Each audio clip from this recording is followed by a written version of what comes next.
Mosaic, a daily news program from Link TV, presents a selection of news reports from independent and state-controlled broadcasters from throughout the Middle East.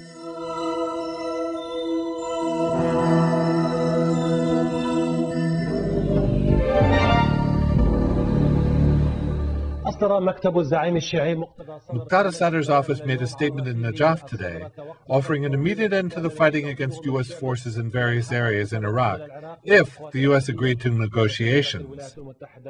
This comes after an announcement made by the new governor of Najaf, Adnan al-Tharfi, that the investigation of Sadr's involvement of the killing of Imam al-Khuy will be contingent on disbanding and disarming the Mahdi army.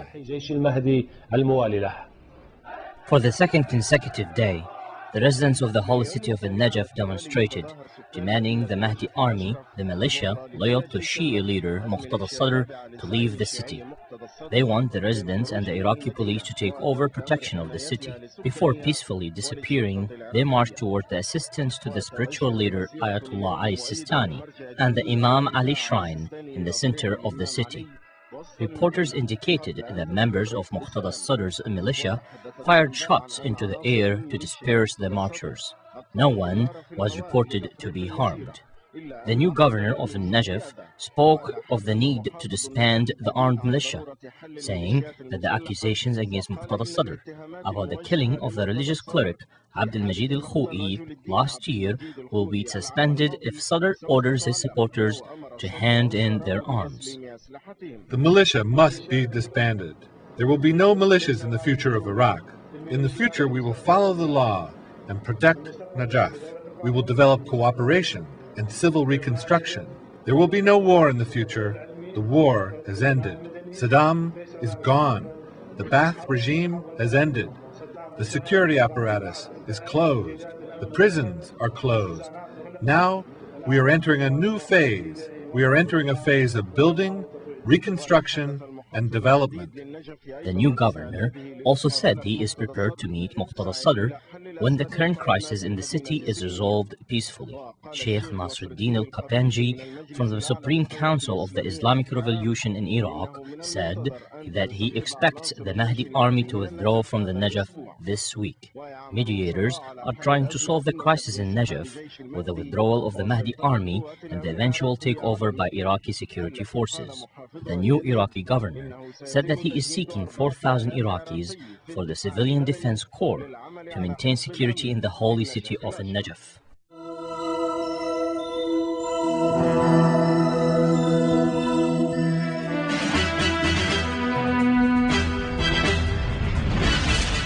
Israeli Prime Minister Ariel Sharon said he will convene a meeting of his security cabinet on Tuesday evening in the aftermath of Gaza clashes that left 6 Israeli occupation soldiers dead.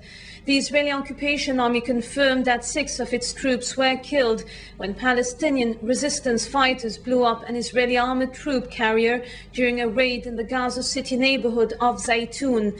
Israeli troops killed at least 5 Palestinians during the raid, while 90 others were wounded, 7 of them seriously. Though Israeli occupation troops made use of the element of surprise at their very first moment of the raid to a Zaytun neighborhood to the south of Gaza, the Palestinian fighters managed to trespass this challenge and planted a number of booby traps on both sides of the Salah ad-Din road. Then they detonated some of them, killing at least 6 Israeli occupation troops and wounding several others when an Israeli troops carrier was exploded. The fighters wounded another soldier and seized his bulletproof coat and some of his weapons. These Jews who usurped our land and profaned our sanctuaries will never feel secure. The Al-Qassam brigades and the resistance committee are killing and destroying them. We are retaliating their aggression with God's blessings. Today, 6 of them, and God willing, we will kill Sharon and his gang. Let them know that should they think of raiding the Zaytun neighborhood or any other place in Gaza, they will not feel secure, but they will find killing and destruction. We will never calm down, neither will we be easy with these criminals. This sudden Israeli raid started around 1 at dawn Tuesday. Scores of Israeli military vehicles stormed from Netzarim settlement deep into a Zaytun neighborhood. Israeli occupation troops then raided some houses and turned them to military points. From there they opened fire on fighters, killing or wounding scores of Palestinians. One of the first to be martyred was Imad Jurjawi from Al-Qassam Brigades. An Israeli warplane launched a missile towards a civilian gathering, killing a youth, Fadi Nassar, and wounding 8 others, 3 seriously. A number of those wounded were students going to their schools in the neighborhood. The Israeli troops called for boosting military presence in the area to continue their raid, which they claimed aimed at searching for arms workshops for producing mortar shells. The occupation has destroyed several facilities during the many previous raids of the region during the current Al-Aqsa Intifada. Israeli occupation troops also closed the roads in the city, separating it to 3 isolated parts, banning movement in and out of these parts. The bloody situation in occupied Iraq has been mounted when 4 people were killed and 25 others were injured in an explosion in the northern Iraqi city of Kirkuk on Tuesday. The Dutch government reacted with shock after one of its military contingent in occupied Iraq died after being injured in an attack in Samawa, south of the country. And the US military announced 2 more American soldiers were killed. Also, one Russian national was killed in an attack. Iraqi fighters resisting the U.S. occupation forces regularly attack the U.S. military. Consequently, the U.S. military announced that 2 more American soldiers were killed, one by a sniper in the center of the northern town of Mosul and the other in a roadside